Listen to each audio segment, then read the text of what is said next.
Hola, mi nombre es Alison y yo les voy a estar hablando sobre la renta absoluta.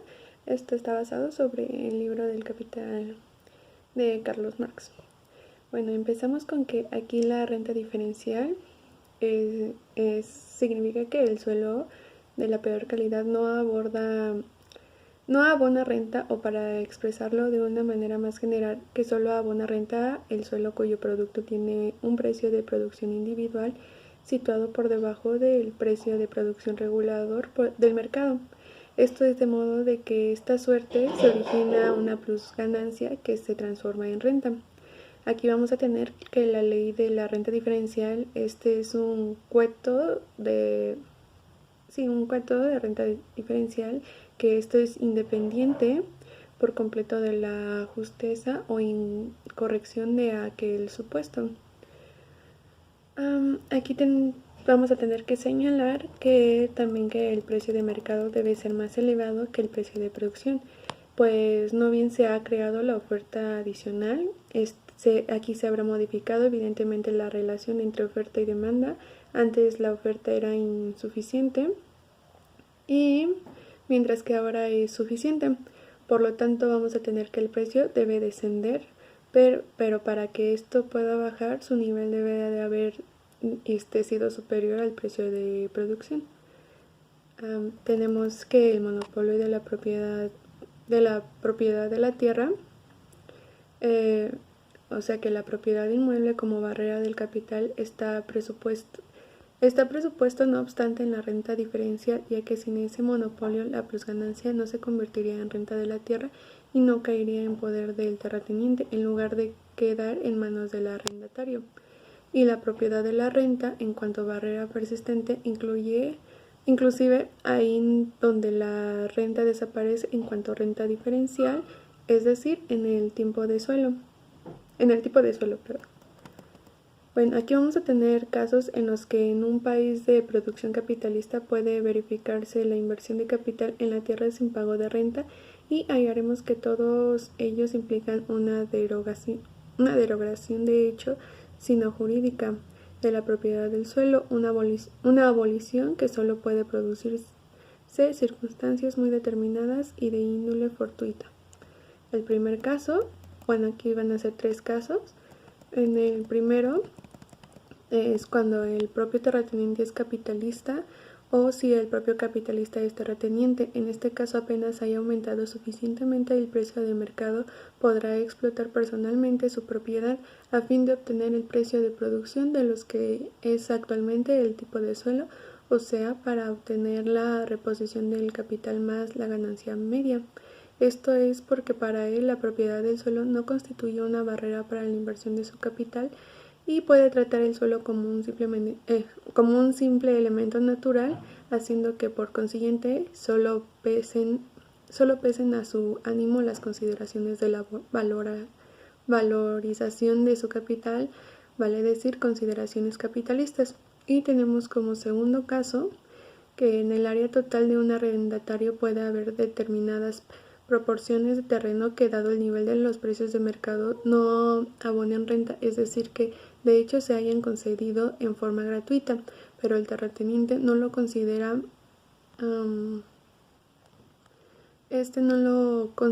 de esa manera, ya que toma en consideración la renta global del suelo arrendado y no la renta en especial de cada una de sus porciones componentes. En este caso, desaparece para el arrendatario la propiedad de la tierra en cuanto a barrera para la inversión del capital, y precisamente por contrato con el propio terrateniente. Pero si no abona renta por esos terrenos, ello obedece únicamente a que sí la abona por el suelo cuyo accesorio constituye. Y por tercer caso, vamos a tener un arrendatario puede invertir capital adicional en el mismo arrendamiento, aunque con los precios de mercado vigentes el producto adicional así obtenido solo se le brinde el precio de producción. Esto solo arroje para él la ganancia corriente, pero sin permitirle el pago de una renta adicional. De ese modo, paga renta del suelo con una parte de capital invertido en la tierra, pero no con la otra. Aquí vamos a tener que la renta diferencial tiene la peculiaridad de que en ella la propiedad de la tierra solo intercepta la plusganancia que de otro modo embolsaría el arrendatario y que bajo ciertas circunstancias éste embolsa realmente durante la vigencia de su contrato de arrendamiento. En este caso, la propiedad de la tierra es solo la causa de la transferencia de una parte del precio mercantil producida sin su intervención y que se resuelve en plusganancia, es decir, de la transferencia de esta parte del precio de una persona a la otra del capitalista al terrateniente. Tenemos que la relación entre el precio de producción y de mercancía y su valor está determinada en forma excesiva por la proporción existente entre la parte variable del capital con el cual se la produce. Si la composición del capital es menor en una esfera de la producción que la del capital social medio, es decir, que su componente variable desembolsado en salarios es mayor en proporción a su componente constante desembolsado en las condiciones objetivas de su trabajo de lo que habitual en el caso del capital social medio, el valor de su producto debe hallarse situado por encima de su precio de producción. Tenemos que si en una esfera determinada de la producción la composición del capital es más baja que la del capital social medio, ello solo es en primera instancia una expresión diferente para denotar que la fuerza productiva del trabajo social se halla en esa esfera particular por debajo del nivel medio, pues el grado de fuerza productiva alcanzado se representa en la preponderancia relativa de la parte constante del capital por encima de la parte variable o en la constante disminución del componente desembolsado en salarios por un capital dado. Por el contrario, si el capital es de composición más elevada en una esfera determinada de la producción, ello expresa un desarrollo de la fuerza productiva situado por encima del nivel medio. Tenemos que si la composición del capital en la agricultura propiamente dicha es menor que la del capital social medio, ello expresaría primera fase que en países de producción desarrollada la agricultura no ha progresado en el mismo grado que la agricultura elaborada.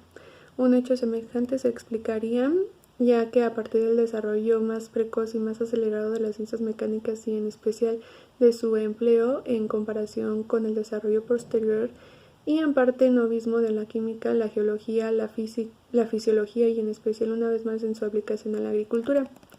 Sin embargo, tenemos que el mero hecho de un excedente del valor de los productos agrícolas por encima de su precio de producción no bastaría por sí solo en modo alguno para expresar la existencia de una renta del suelo independiente de la diferencia en la fertilidad de los tipos de suelo o de las sucesivas inversiones de capital en el mismo suelo. En suma, de una renta disminuye en su concepto en la renta diferencial y que por ende podemos calificar en renta absoluta. Tenemos que gran número de productos manufacturados poseen la característica de su valor, donde se haya situado por encima de su precio de producción, sin que por ello arrojen un excedente sobre la ganancia media o una plusganancia que pudiera transformarse en renta. Por lo contrario, vamos a tener que la existencia como el concepto del precio de producción y de la tasa general de ganancia que aquel implica se basa en que las mercancías individuales no se venden a su valor. Tenemos que los precios de producción emanan de una compensación de los valores mercantiles, la cual, luego de la restitución de los respectivos valores de capital consumidos en las diferentes esferas de producción, disminuye el plusvalor global, no en la proporción en la cual ha sido producida en las distintas esferas de la producción o la magnitud de los capitales adelantados. Solo así se origina una ganancia media y el precio de producción de las mercancías, en la cual dicha ganancia media constituye el elemento característico. Tenemos que la tendencia permanente de los capitales es la de provocar, mediante la competencia, esta nivelación de la distribución del plusvalor generado por el capital global y superar todos los obstáculos que se oponen a esta nivelación. Por eso, en su tendencia, la de tolerar solo plusganancias, tales como las que surgen bajo las circunstancias no de la diferencia entre los valores y los precios de producción de mercancía, sino antes del precio de producción general regulado del mercado y de los precios de producción general, Tenemos que las plenas ganancias, que por ello tampoco ocurren entre dos esferas diferentes de la producción, sino dentro de cada esfera de la producción, es decir, que no afectan a los precios de producción, o sea que no afectan a los precios, que no afectan a los precios de producción generales de las diferentes esferas, o sea, la tasa general de ganancias, sino que por el contrario presuponen la transformación de los valores en precios de producción y la tasa general de ganancia. Vamos a tener que tenemos que la renta absoluta explica algunos fenómenos que a primera vista hacen aparecer a la renta como debida en un mero precio monopólico. Un ejemplo de eso es que el propietario de un bosque el propietario de un bosque existente sin intervención humana alguna, y digamos que ese bosque está en Noruega, si un capitalista hace talar árboles y le abona una renta al propietario, o bien si éste le hace talar él mismo, en calidad de capitalista percibirá una renta mayor o menor de madera, aparte de las ganancias del propio capital adelantado. En el caso de este producto puramente natural y en el caso el capitalista consta casi exclusivamente de capital variable desembolsado en trabajo, por lo cual también pone en movimiento más plus trabajo que otro capital de la misma magnitud.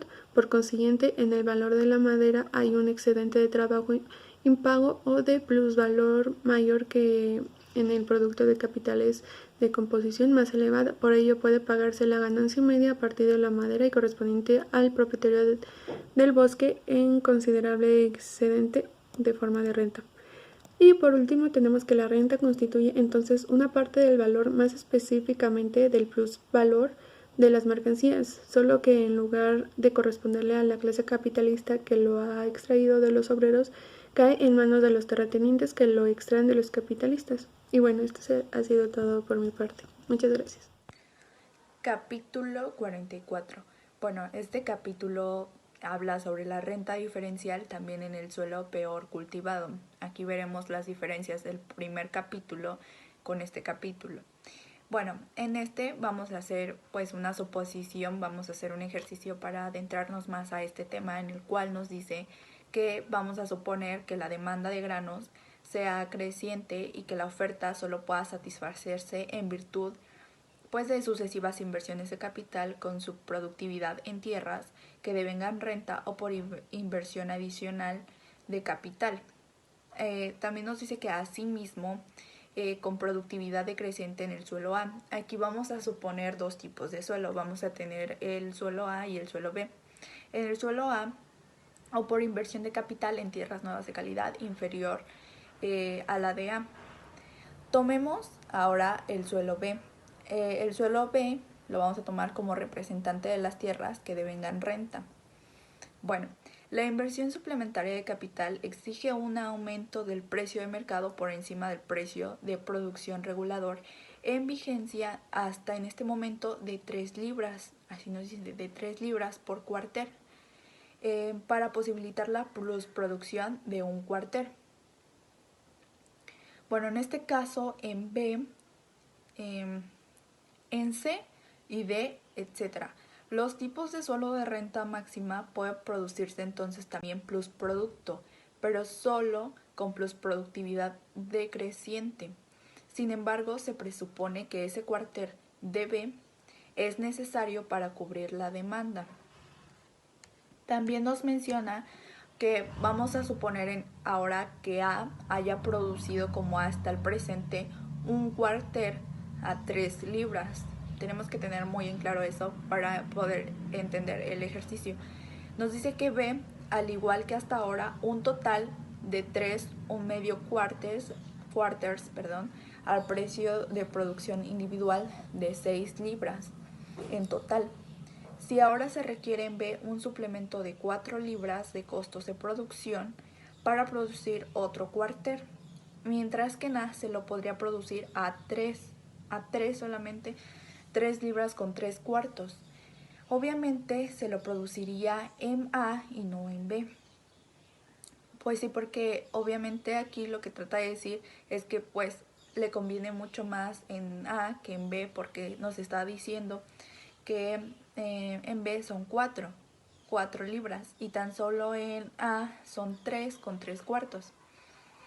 Ok, bueno, supongamos entonces que se lo podría producir en B, con un costo de producción suplementario de 3 libras un medio, o sea, más bajo.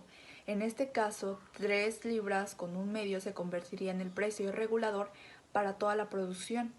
O tomando el más bajo, pues ese es el que regularía todo. Bueno, en este caso, en regulador. B vendería ahora su producto actualmente de 4 un medio quarters a 15 libras 3 cuartos.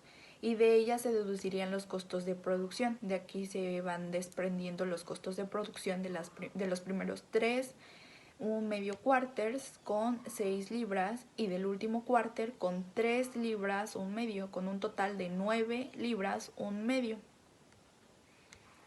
Ok. Y bueno, prácticamente la renta en grano debe aumentar en cuanto aumenta el precio regulador de producción del grano.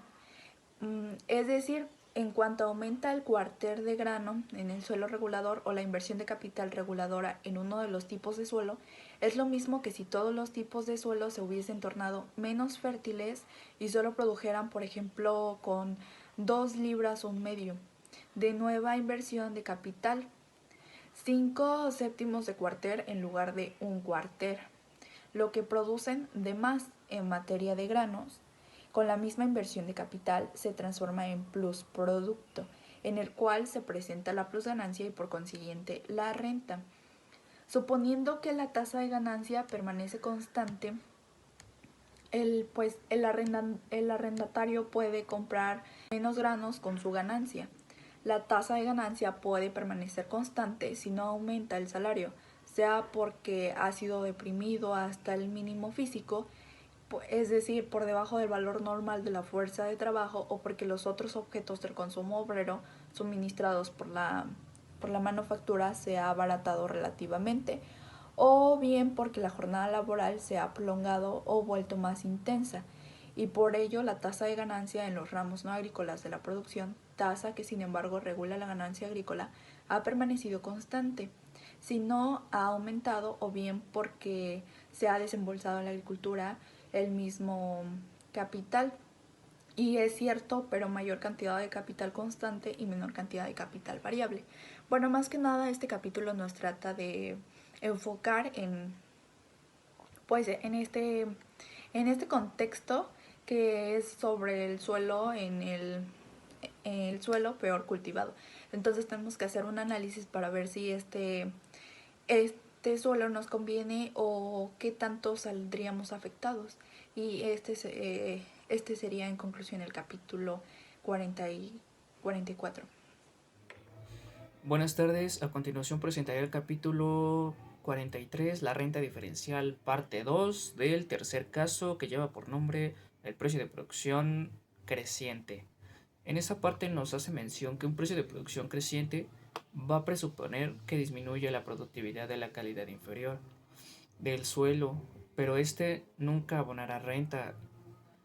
Solo cuando sean invertidas en un tipo de suelo A van a producir menos, o si debe emprenderse el cultivo de un suelo aún peor que el tipo de suelo A. El precio de producción supuesto como regulador puede elevarse por encima de lo invertido. En caso de que se tenga una productividad constante o incluso creciente de la segunda inversión de capital, ello solo sería posible si la productividad de la primera inversión hubiese disminuido. Por ejemplo, si con una arada superficial la capa superior agotada del mantillo de rendimientos decrecientes con la antigua explotación, y si los estratos inferiores elevados a la superficie mediante una labranza más profunda suministran rendimientos superiores a los de antes, al ser sometidos a un tratamiento más racional. En virtud de esta intercalación del suelo A, se origina una nueva renta diferencial 1. Sobre esta nueva base se desarrolla entonces también la renta diferencial 2 en una figura modificada. En cada escenario, el suelo A tiene una fertilidad diferente. Las series de las fertilidades proporcionalmente crecientes solo comienza con el tipo de suelo A. En forma correspondiente se comporta asimismo la serie de las rentas crecientes. Una renta del suelo que devenga la peor renta y que antes no devengaba ninguna constituye una constante que se suma simplemente a todas las rentas superiores. Solo después de practicada la deducción de estas constantes surge con claridad la serie de las diferencias en las rentas superiores. En primer lugar, afectan la comparación entre porciones de terrenos cuyos rendimientos son de igual magnitud y siempre guardarán una relación entre sí. ¿Qué es esto? Va de 1 a 2, de 2 a 3 y de 3 a 4. O sea que las diferencias que ya de antemano resultan sumamente exageradas y que en el curso de la hipótesis y cálculos que se desarrollan sobre esa base conducen a relaciones numéricas totalmente forzadas. Pero en segundo lugar suscitan una impresión totalmente errónea. Si para grados de fertilidad que guardan una relación de 1 a 1 resultan rentas de la serie que van desde 0, 1, 2 y 3 consecutivamente, se siente de inmediato la tentación de deducir la segunda serie a partir de la primera y de explicar la duplicación, la triplicación, etc. de las rentas a partir de la duplicación y de los rendimientos globales. Pero esto sería totalmente erróneo, ya que se dice que las rentas también guardan una relación entre sí a la proporción que va desde 0, 1, 2 y 3. Sucesivamente, incluso si los grados de fertilidad guardan una relación que va de n más 1, de n más 2, de n más 3 o bien de n más 4. Se dice que las rentas no guardan entre sí la misma proporción que los grados de fertilidad, sino más bien la de las diferencias de fertilidad, calculando a partir del suelo que no devenga renta como un punto cero. Las rentas se comportan exactamente de la misma manera que la serie de las diferencias de fertilidad, tomando como punto de origen el cero al suelo regulador. Claro que no devengan renta. Lo que determina la renta no son los rendimientos absolutos, sino las diferencias del rendimiento. No importa si los distintos tipos de suelo dan de 1 al 5 sucesivamente, o si su rendimiento es en cambio de 11, 12, 13, 14 y 15. En ambos casos las rentas son de forma sucesiva y respectivamente correspondiente a un rendimiento en dinero. Pero mucho más importante sería el resultado con relación a los rendimientos globales de renta en caso de una inversión repetida de capital en el mismo suelo. En estos tres casos de la renta global conserva en segunda inversión de capital y para todos los tipos de suelo en conjunto siempre conservará el mismo nivel que se hizo en la primera inversión. Se trata de dos casos en los que el tipo de suelo A queda fuera de la competencia y el suelo B en la función reguladora, por consiguiente deja de arrojar renta. Por lo tanto, la renta B no solo desaparece, sino que también se la deduce de todos los miembros siguientes de la serie de rentas. Esto condiciona el resultado.